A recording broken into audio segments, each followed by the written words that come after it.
ঢাকা বিশ্ববিদ্যালয় প্রশাসন অধিভুক্ত সরকারি 7 কলেজ বিষয়ে অনাকাঙ্ক্ষিত ঘটনায় ইতিমধ্যেই আন্তরিকভাবে দুঃখ প্রকাশ করেছে এবং সকল মহলকে ধৈর্য ধারণ, সম্প্রীতি এবং সৌহার্দ্যপূর্ণ সম্পর্ক বজায় রাখার জন্য ঢাকা বিশ্ববিদ্যালয় এবং অধিভুক্ত সরকারি 7 কলেজের শিক্ষার্থীদের প্রতিও আহ্বান জানানো হয়েছে। অধিভুক্ত সরকারি 7 কলেজের সম্মানিত অধ্যক্ষগণের সাথে উপাচার্য অর্থাৎ আমার সভাপতিত্বে বিশ্ববিদ্যালয় প্রশাসনের অতি জরুরি একটি সভা অনুষ্ঠিত হয় উদ্ভূত পরিস্থিতির পরিপ্রেক্ষিতে, এবং সভায় সার্বিক বিষয়ে বিস্তারিত আলোচনা করে আমরা নিম্নলিখিত সিদ্ধান্তগুলো গ্রহণ করেছি। প্রথমত, ঢাকা বিশ্ববিদ্যালয়ের সাথে অধিভুক্ত সরকারি 7 কলেজের সম্মানজনক পৃথকীকরণের বিষয়ে সিদ্ধান্ত নেওয়া হয়েছে।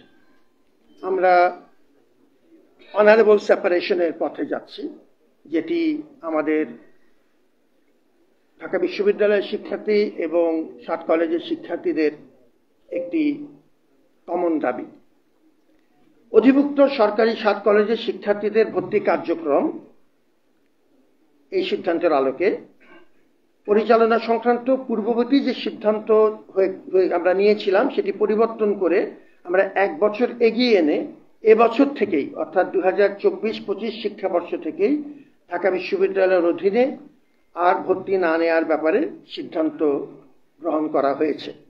এর আগে আমরা 2025-26-এর ভর্তি হবে না মর্মে আমরা লিখিতভাবে মন্ত্রণালয়কে জানিয়েছিলাম।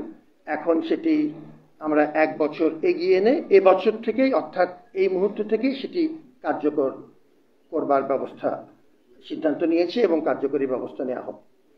শিক্ষার্থীদের দাবি অনুযায়ী 29 ডিসেম্বর 2024 তারিখে শিক্ষা মন্ত্রণালয় কর্তৃক গঠিত যে উচ্চ পর্যায়ের বিশেষজ্ঞ কমিটি 2024-25 শিক্ষাবর্ষ থেকে পরবর্তী শিক্ষাবর্ষের কার্যক্রম পরিচালনার জন্য সভায় জোর সুপারিশ করা হয়।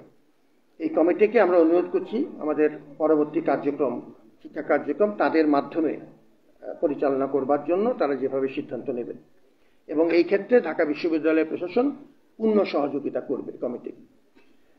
2024-25 শিক্ষাবর্ষ থেকে শিক্ষার্থীদের দাবি অনুযায়ী আসন সংখ্যা ও ভর্তি ফি নির্ধারণ সহ যাবতীয় বিষয়ে মন্ত্রণালয় কর্তৃক গঠিত যে বিশেষজ্ঞ কমিটি তারাই সিদ্ধান্ত গ্রহণ করবে।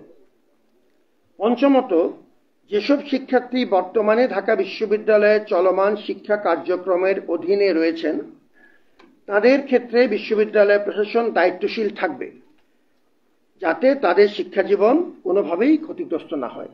এই দায়িত্ব আমরা পালন করে যাব, প্রতিটি শিক্ষার্থী যেন কোনোভাবেই ক্ষতিগ্রস্ত না হয়। শিক্ষা কার্যক্রম সচল রাখার জন্য আজকের সভায় সকলকে ঐক্যবদ্ধ থেকে নিজ নিজ অবস্থান থেকে আরও দায়িত্বশীল ভূমিকা পালনের জন্য আহ্বান জানানো হয়। আমরা একটি ক্রান্তিকালের মধ্য দিয়ে যাচ্ছি, আমাদের সকলের ঐক্য প্রয়োজন এবং আপনাদের সকলের সহযোগিতাও এর জন্য একান্তই কাম্য।